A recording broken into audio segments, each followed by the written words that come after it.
All right, so thank you for coming in today. Sure. Thanks for And having me. yeah, you're welcome. Yeah. And can you, for those of you, Yeah. those who may not know, can you state your name and what you're Sure. running for? I'm Brad Buckley. I'm currently the state representative for House District 54, and I am running for re-election. Okay. And so, in your words, I know that House District 54 is a little Hmm. bit different. Yeah, Uh, it doesn't officially take effect until after the new that's correct. Yes. legislative session starts. Yeah. However, for the primary and for the general That's right. election, you'll Yeah. have new voters. So, Yeah. in your words, explain what the difference between House Sure. 54 is now Yeah. from what it was during the Sure. last session. Yeah. Well, during the current session or the current term that I'm in, House District 54 includes all of Lampasas County and a portion, sort of the southwestern portions of Bell County as far east as Salado. And during redistricting, during this 87th special session, we were able to redistrict. And because of the county line rule and the population of Bell County per the most recent census, now Bell County will contain two districts that are contained entirely within the boundaries. So House District 54 now is all within Bell County. That means that 54 will no longer include Lampasas County when we meet again in 2023. Okay. And so, with some new constituents voting in the Yeah, primaries as well sure. as the general election, Yeah. yeah, how does that influence you, if at all, your campaign moving forward? Well, over the last two terms, I was elected in 2018, and I'm serving my second term. You meet lots of folks in the current district. I've made some great friends and served a lot of folks in Lampasas County and those in Bell County. And now it's a new group. Some are the same, but I believe we've figured out there's probably 70 something thousand new folks. And so it's important to go out and meet them. And so that's what we've done. I've been doing that now for several weeks, where I go and meet with small groups and individuals across the new House District 54, just finding out what's on their mind. I've had a meeting with a constituent as recently as yesterday. I do a lot of noon meetings. I work full time. I'm a veterinarian by day, so I have a day job. But I spend my time in the mornings and at lunchtime and after hours meeting new folks across Bell County. I know a lot of the folks, a lot of connections there. I was born here in Bell County, attended Killeen ISD schools, graduated Ellison High School, class of '85. I've been a practicing veterinarian since 1993. I have three kids that are all KISD graduates, two Eagles and one Roo, and my wife works for the school district. So we have deep roots here. So I know a lot of folks, but it's important to get out to make sure that people know what I stand for. They know my record. They know the types of accomplishments that I've had in the legislature, and I want to hear what's on their mind. I'm asking for their advice. It's a tenuous time in our country, in our state, in our communities, and I want to know what people are thinking. And they have been very honest with me, and it's been a real honor to get to meet them. What are some of those things that they have discussed with you? Yeah. Of course, some of these have been constituents of your Yeah. colleague, Representative Hugh Shine. Sure. Yeah. Now they're your constituents. Well, again, technically not until after the legislative session, but Yeah. for the purposes of the primary That's and the correct. general election, Yeah. they will be voting for 54. Yeah. So, what are some things that they have been Oh. telling you? Well, people are concerned about the cost of everything, about inflation. And, they see a stark difference. If you go back a year ago, gasoline was more than $1 per gallon cheaper. And we know that once fuel costs go up, that everything costs more. People feel it at the grocery store. They feel it in every entity or venue they shop in, that things cost more.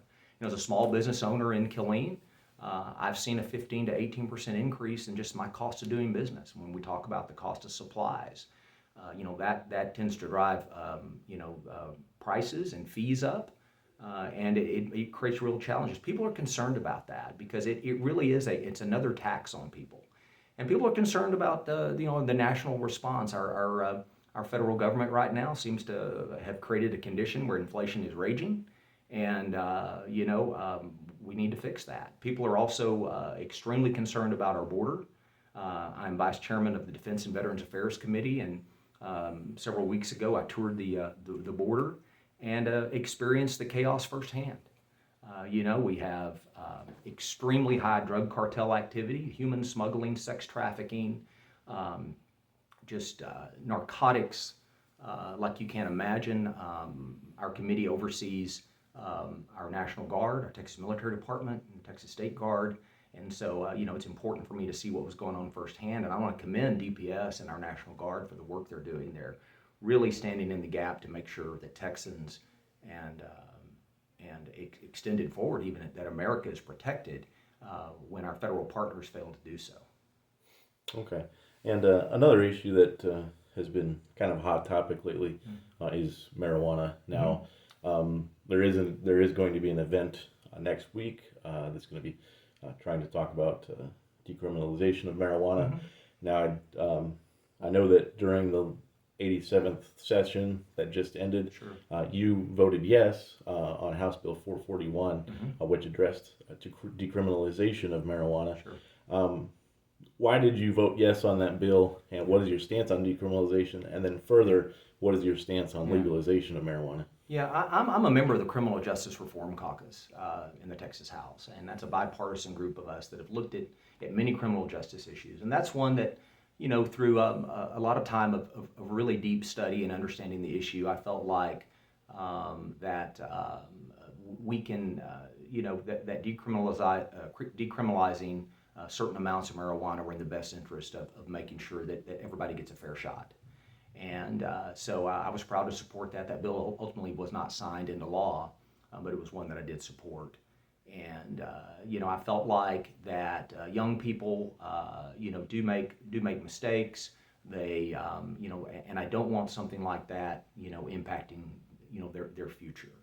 I want folks to be able to, to make sure that they can, clear a path for themselves to be successful. And we don't need anything like that holding folks back. I also voted to expand the medicinal use of marijuana. There's some good data on that and its use in medical marijuana settings. And so I've supported that both sessions and continue to support that type of activity. What about the recreational use of marijuana? That's a huge topic, and it usually comes from a standpoint of the revenues. Oh, we can raise all this state money and it'll pay for this and pay for that. The way I approach any issue is to do my homework. And I spoke with through a pharmaceutical company to a scientist who's a cannabinoid scientist, and he was talking about the impact of marijuana on young people's brains. And he said to a group that was listening to a presentation, okay, moms and dads out there, tell your kids it's okay to smoke marijuana, but just wait till you're 25. And this is a guy that understands the chemistry of it very well, and so I feel like that that pure recreational legalization could have a real negative impact on young people. We know it can decrease attention spans. We know it can aggravate learning disabilities, and so I feel like it's something that that we need to be very cautious about. If you think about COVID and think about the learning loss that our kids have suffered, we're going to have a very deliberate effort over the next 10 years or more to make sure that our kids, that the learning gaps are closed that have been created by loss of class time, been created by stress and strains at home, both with health and the economy. So it's important that we do everything we can to make sure that our kids are ready to learn. And the other thing is that we really make all of our decisions based upon the real science of those that it would impact. And that's where I come to my decision on that. Okay. And going back to the primary and the campaign, you are the only Republican candidate for this primary, and it appears that Jonathan Hildner is the only Democratic candidate for this primary as well. How do you still focus on getting people to the primary? Because the primary is coming up in March, and though you are the only Republican candidate, you're virtually a shoo-in for the nomination. But how do you get people to the primary? Well, you run the campaign like you run a campaign. You always run as if you're behind, even if you're unopposed. Run as if you're unopposed. And though I'm unopposed in the primary, it is important that I'm out and about amongst Republican voters, and really all voters for that matter. I don't. People may find this strange. I don't over strategize this. I was taught to show up. That's what we did as a kid when we were involved in any activity. My mom and dad always made sure that I showed up. So I show up at all events, and I will do so across Bell County. I will be engaging with voters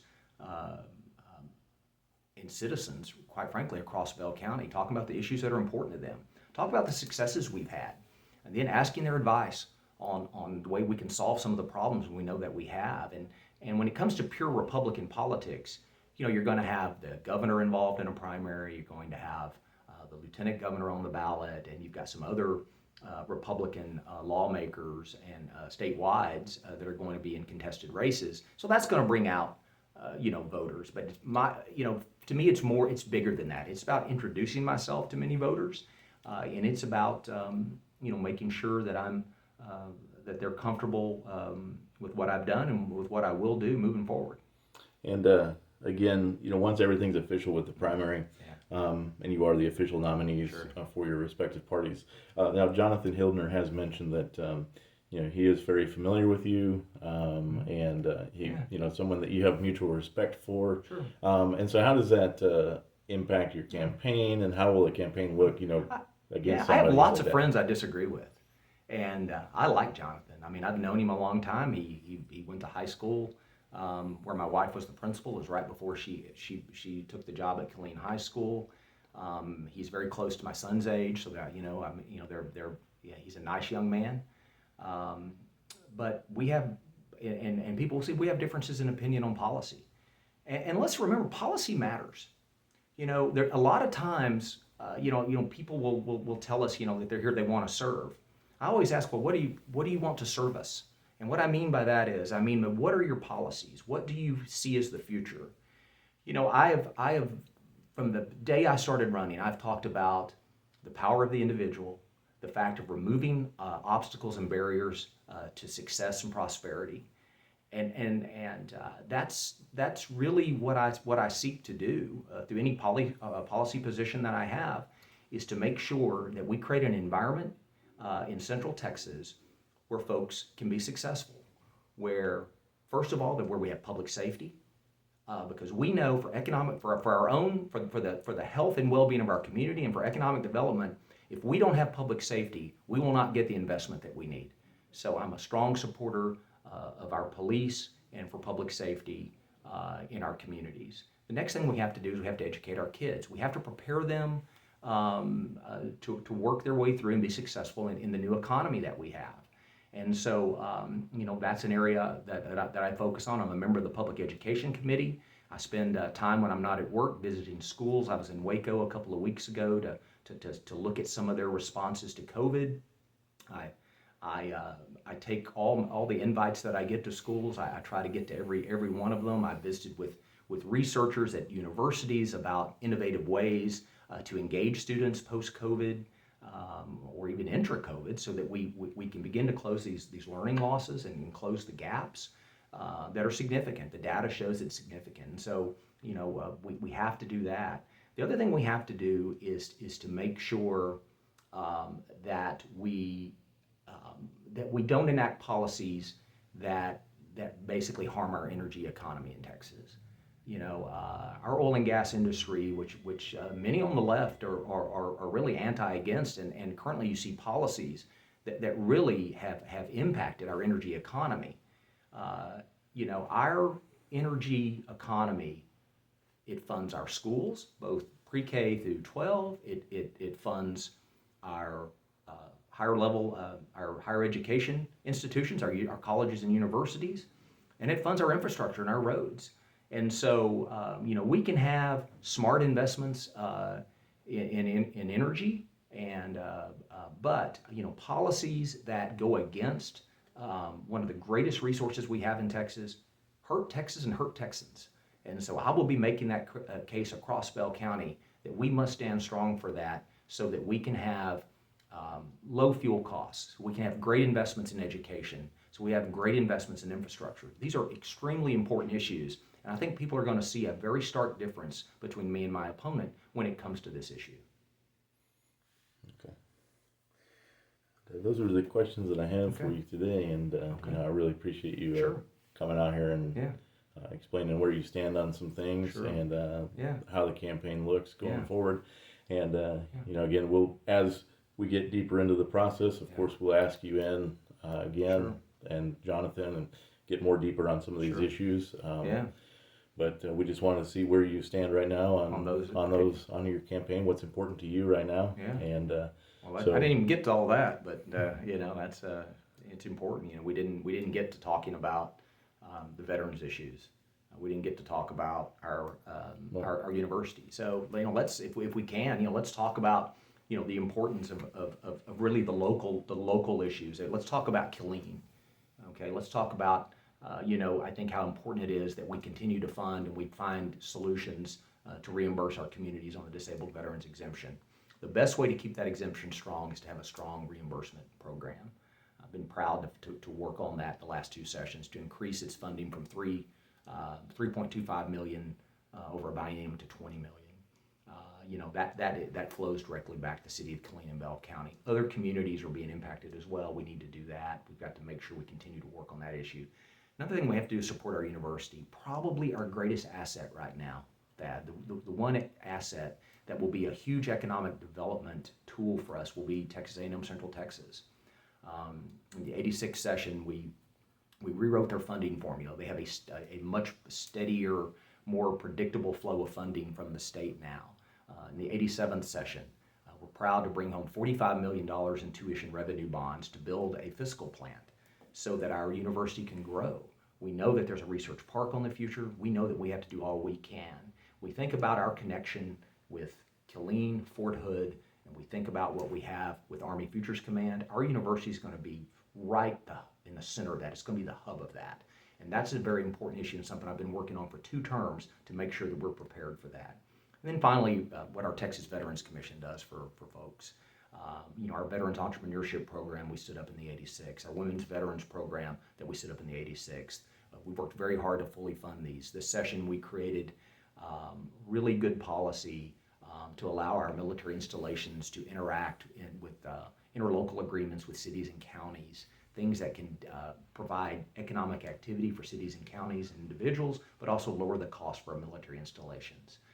We worked on important issues to make sure that our veterans receive the mental health care they deserve. All these things are really important to me, and they're things that I work on all the time. Second term legislature, I'm Vice Chairman of Defense and Veterans Affairs. I'm honored to hold that position. It's a position that allows me to really, I believe, have some real impact on the lives of those folks that live in Central Texas. And I believe that also part of the new district, you will have all of Fort Hood, at least all of Fort That's Hood right. that falls in Bell County. And that's what yes, exactly. Yeah, Fort Hood. And that's a tremendous honor. It's a tremendous honor. We're all connected by Fort Hood. My grandfather was stationed here. That's how my mom and dad met. My wife's family was stationed here. That's how we met. So to be able to be the representative that will represent Fort Hood is a tremendous honor. Our military installations across the state of Texas have a larger economic impact on our state than agriculture. Fort Hood is nearly $30 billion a year of economic impact to our state. It's an important asset, not only to the national security of this country, but to the economic security of Texas and, of course, our local economy. And so, I think that it's going to provide unique opportunities for me, hopefully, if the good folks see fit to send me back, to continue to leverage my seniority and my previous work on Defense and Veterans Affairs to make sure that we continue to take care of Fort Hood. And we can do, the best thing we can do to take care of Fort Hood is to take care of Killeen, to provide a community that serves our military installations, one that is safe, one that has great public schools, and one that provides great quality of life for those folks that are stationed here and those that choose to retire here, and other folks that choose to live here. So all of that goes into, I think, a key mix of legislative initiatives that I hope to move forward to make sure that we can hit all that to keep our community prosperous. And we have some disparity in prosperity in Killeen. We got to be mindful of that, and that's something I work on all the time. We've got to make sure that we are lifting up all businesses. People worry about property tax reform. I met with a young lady the other day who's trying to open up her own business. She can afford the rent, but not the property taxes on the space. That's why property tax reform is important. It's not just about the bills we pay as a business owner or a homeowner. It's about how do we unlock that ability for someone to have economic prosperity and build their own business. If property taxes are too high, that impacts. This young lady is an incredible professional, and that's what's standing in her way right now. And so that's an issue that I'll continue to work for, because that trickles down and it provides opportunity for citizens of this area. Okay. Well, again, thank you so much. Sorry. And You bet. I know it's early in the process, but Yeah. as things get more into the process, we'll definitely speak more in depth on these issues as well. I'm with I'm Jonathan. available anytime to talk about the issues that are important to House District 54, state of Texas, and our great country. Thank you very much. Thank you. All right.